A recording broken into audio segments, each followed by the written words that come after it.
बिस्मिल्लाहिर्रहमानिर्रहीम। आज हम एक्सरसाइज 7.3 पार्ट 1 कर रहे हैं और ये फर्स्ट ईयर मैथ्स की 7.3।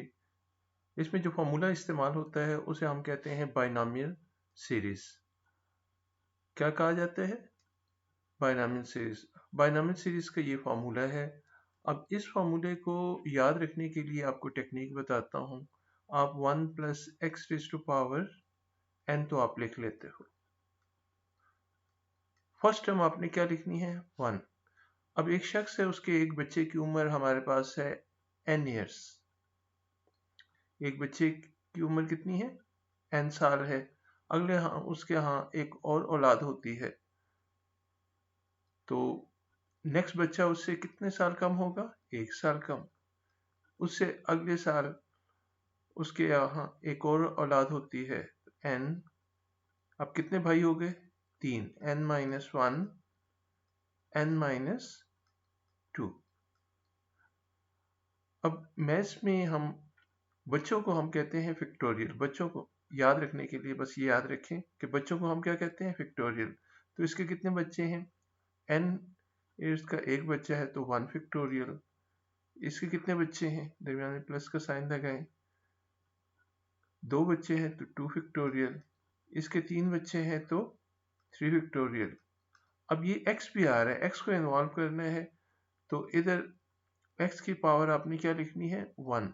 इधर x की पावर कितनी लिखनी है? 2 प्लस x की पावर 3। तो ये रिवाइज कर लें। सबसे पहले इस फार्मूले को रिवाइज करें, 3-4 दफा लिखें। इसी फार्मूले को मैं इस तरह भी लिख सकता हूं। 1 प्लस 1 फैक्टोरियल तो 1 ही के इक्वल हो जाता है, तो nx।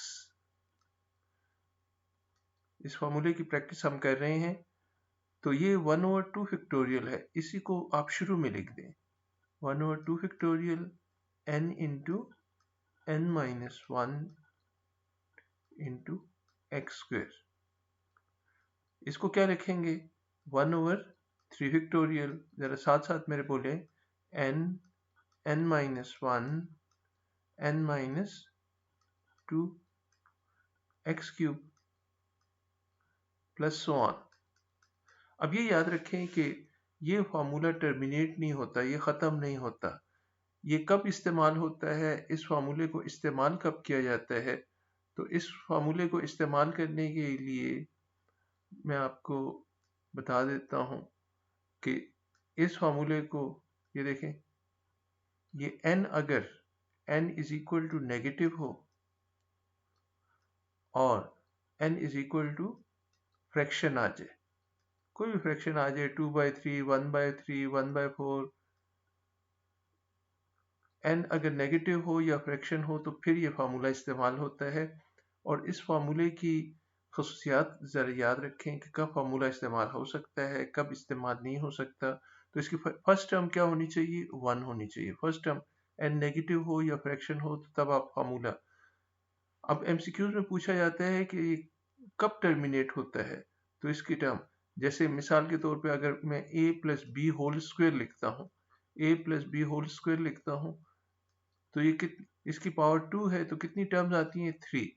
3 होगी तो 4 आएंगे, 4 होगी तो 5 टर्म्स आएंगे। इसमें 2 पावर 2 है तो 3 टर्म्स आएंगे, तो a square plus 2ab plus B square. पता है ना कि इसमें कितनी टर्म्स आती हैं? 3 टर्म्स आती हैं। इसमें चूंकि 3 टर्म्स आती हैं, लेकिन n नेगेटिव हो या फ्रैक्शन हो तो इसकी नंबर ऑफ टर्म्स इनफिनिट होती हैं, ये टर्मिनेट नहीं होता। एक एमसीक्यू तो ये पूछा जाता है। दूसरा ये है कि ये फार्मूला कब वैलिड होता है, कब इस्तेमाल होता है। तो इसके लिए ज़रूरी है कि modulus of x is less than 1। ये जो x है, ये x क्या होना चाहिए? Less than 1। ये अगर ग्रेटर देन 1 हो या इक्वल टू 1 हो तो ये फार्मूला लग ही नहीं सकता। तो क्या दो चीजें मैंने बताई कि अगर पावर आप को नजर आए कि नेगेटिव है या फ्रैक्शन है, तो आपने इस फार्मूले का इस्तेमाल नहीं कर इस फार्मूले का इस्तेमाल करना है। और उसके लिए पहली टर्म 1 होनी चाहिए, दूसरी x होनी चाहिए, और x क्या होना चाहिए? लेस देन 1 होना चाहिए। तो आए फर्स्ट क्वेश्चन की तरफ जाते हैं। फर्स्ट क्वेश्चन में वो कहते हैं find the 4 terms in the expansion of this. तो फर्स्ट पार्ट को हम लेते हैं, पार्ट नंबर 1 को लेते हैं। तो पार्ट नंबर 1 में आपसे क्या कह रहे हैं? पार्ट नंबर 1 में हम इसका कलर जरा ब्लैक कर देते हैं। तो वो आपसे ये कहता है 1 minus x raise to power -1/2। वो आपसे ये कह रहे हैं। आप ये क्वेश्चन नंबर 1 कर लो, बाकी तमाम क्वेश्चन में यही बार बार यही एक्सपेंशन यूज होगी। सबसे पहले जो अभी आपको पिछले पेज पे ये एक्सपेंशन बताई है, ये वाली, तो ये आपको आनी चाहिए। दूसरा ये कि वो फार्मूला अगर आपको पता है तो इसमें आप सबसे पहले ये डिसाइड, सिर्फ फार्मूला लिख लो पहले। 1 प्लस क्या है, n x plus n 1/2 factorial n into n minus 1 x square plus अगला क्या होगा 1/3 फैक्टोरियल। जितना इसकी प्रैक्टिस करोगे तो आपके लिए आसानी होती जाएगी। n माइनस 1 n माइनस 2, ये एक्स स्क्वेयर है और ये क्या हो जाएगा x cube plus so on. कितनी टर्म्स तक मांगा है उसने? उसने 4 टर्म्स तक मांगा है। चूंकि 4 टर्म्स तक मांगा है तो हम 4 टर्म्स, ये देखिए पहली term, first term, second term, ये थर्ड टर्म और ये फोर्थ टर्म है। 4 टर्म है। अब मुझे ये बताएं कि इसमें n क्या है और x क्या है। n पावर को कहते हैं, तो इसका n की वैल्यू इधर मैं लिख देता हूं। n हमारे पास है -1/2। आप डायरेक्ट फार्मूले में पुट कर सकते हैं, ये लिखने की जरूरत नहीं है फार्मूला, लेकिन चूंकि फर्स्ट टाइम आप कर रहे हो तो इस वजह से मैं x की बजाय हमारे पास क्या है -6, तो इसमें वैल्यूज पुट करते हैं। इस 1 की बजाय 1 प्लस n की बजाय क्या पुट करेंगे -1/2, x की बजाय क्या पुट करेंगे -x plus 1/2 factorial. 1/2 factorial, 2 factorial का मतलब तो समझते हैं ना, 2 इंटू 1। n की वैल्यू है -1/2, n माइनस 1 -1/2 -1 एक्स स्क्वेयर, यानी माइनस एक्स का स्क्वेयर प्लस 1/3 फैक्टोरियल। 3 फैक्टोरियल का मतलब 3 इंटू 2 इंटू 1।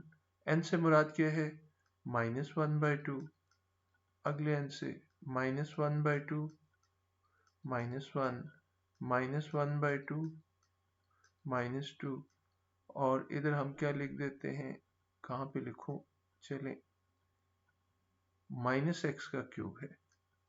-x का क्यूब, ये नजर नहीं आ रहा लेकिन अपने जहन में रखेंगे माइनस है। तो इसी को हम एक्सपेंड करते हैं जरा कैलकुलेशन में। माइनस इंटू माइनस प्लस, मेरा साथ दें, 1 प्लस 1/2x प्लस 1/2, इधर कितना आ जाएगा -1/2। अब ये कैलकुलेशन जो है, ये वाली जो कैलकुलेशन है जुबानी करें, एलसीएम 2 एलसीएम आ जाता है, तो -1 -2, तो -3/2 आ जाएगा, -3/2 और माइनस का स्क्वायर प्लस हो जाएगा, तो एक्स स्क्वायर प्लस इधर 3 इंटू 2 इंटू 1, यहाँ पे हमारे पास आ जाएगा -1/2। ये काम आप रफ वर्क में भी कर सकते हो, -3/2 और -5/2 और -x क्यूब, तो ये -x³ आ जाएगा। माइनस का क्यूब माइनस ही होता है और x पे भी है माइनस पे भी है, तो माइनस तो इसी तरह रहेगा, क्योंकि क्यूब माइनस को 3 टाइम मल्टीप्लाई करे तो माइनस ही आता है, प्लस सो ऑन। अब इसी को सिंप्लीफाई कर लें तो ये आप देख लें, 1 plus 1/2x minus minus plus हो जाएगा 3/8 एक्स स्क्वेयर। अब यहां से देखें कौन सा कैंसिल होता है, 3 इसके साथ कैंसिल, तो माइनस देखें कितनी दफा, 1 2 3 और 4 दफा है, तो माइनस 4 टाइम्स है तो प्लस हो जाएगा, minus minus plus plus minus minus minus minus plus, और ऊपर तो 5 आ जाता है, और नीचे 2 2 जार 4 4 2 जार 8 8 2 जार ये वाला 2 भी है 16, 5 बाय 16 एक्स क्यूब, ये हमारा रिक्वायर्ड आंसर हो गया। तो ये फर्स्ट पार्ट हो गया है। फर्स्ट पार्ट को आपने कितनी टर्म्स तक एक्सपेंड किया है, इसके नंबर ऑफ टर्म्स अगर आप देखें तो नंबर ऑफ टर्म्स हमारे पास हैं इसकी 1 2 3 और 4 टर्म्स तक एक्सपेंड किया। उसने कितनी टर्म्स मांगी थी, फर्स्ट 4 टर्म्स मांगी थी, तो 4 टर्म्स हमने उसको दे दी हैं। उम्मीद है आप समझ गए होंगे। सेकंड पार्ट आप खुद कर लें, बिल्कुल इसी तरह है। n की वजह क्या चीज है, 3/2, और x की वजह वही माइनस x है। सेकंड पार्ट इसमें n क्या है, 3/2 है, x की वैल्यू है माइनस x। यकीन करें कि ये पहले 3 पार्ट जब आप करोगे तो आप फिर रुकोगे नहीं। नेक्स्ट पार्ट के लिए आ जाते हैं। 8 + 12x पावर 2/3 अपने जहन में रखें। 8 + 12x पावर 2/3, तो पार्ट सी है। कौन सा पार्ट है, पार्ट थर्ड है। तो थर्ड पार्ट में आपसे ये कहता है, कलर हम ब्लैक कर लेते हैं जरा विजिबल होता है। थर्ड पार्ट में 8 + 12x रेज़ टू पावर कितना है, 2/3। तो इधर हमारे पास आ जाता है 2/3। अब यहाँ पे फर्स्ट टर्म क्या होनी चाहिए, फर्स्ट टर्म मस्ट बी 1। तो यहाँ पे 1 तो नहीं है, इस जगह पे 1 नहीं है फर्स्ट टर्म। तो फर्स्ट टर्म 1 लाने के लिए हम 8 कॉमन ले लेते हैं। कॉमन में पहले भी कई बार बता चुका हूँ, कॉमन का मतलब जो चीज आप बाहर लिखते हो उसी से अंदर डिवाइड करते हो। जो चीज आप बाहर लिखते हो उसी से अंदर divide. 8/8 + 12/8 x raise to power. अब आपने कॉमन लिया है तो ये होल की पावर एज इट इज लगेगी। होल की पावर है 2/3। तो अब इससे होगा क्या, इससे होगा ये कि ये 8 है, 8 पावर 2/3, और यहाँ पे कितना रह जाएगा, 8 8 से कैंसिल, ये दोनों कैंसिल होके इधर क्या रह जाता है, 1। 1 प्लस ये कैंसिल होता है तो 3 4 ज़ा 12, 2 4 ज़ा 8, 3/2 x रेज़ टू पावर 2/3। तो 8 को आप लिख सकते हो, 8 can be written as 2 raise to power 3 raise to power 2/3, और ये हमारे पास क्या आ जाएगा, 1 + 3/2x। इस पे फार्मूला लगाएं। अब फार्मूला जरा एक दफा लिख लें, 1 + nx, n से मुराद कितनी है, 2/3x + n × n - 1, 1/2 factorial n × n - 1। n से मुराद कितना है, मैंने फार्मूला नहीं लिखा, डायरेक्ट कर रहा हूँ, n × n - 1। n से मुराद बस ये लिख लें कि n क्या चीज़ है और x क्या चीज़ है। n हमारे पास क्या है बोले, 2/3, और x क्या चीज़ है, x अगर देखें तो 3/2x है। तो फार्मूला तो आपको याद हो गया होगा उम्मीद है। तो 1 + nx + 1/2 factorial n × n - 1, 2/3 × 2/3 - 1 x square. x से मुराद है 3/2x, इसका स्क्वायर।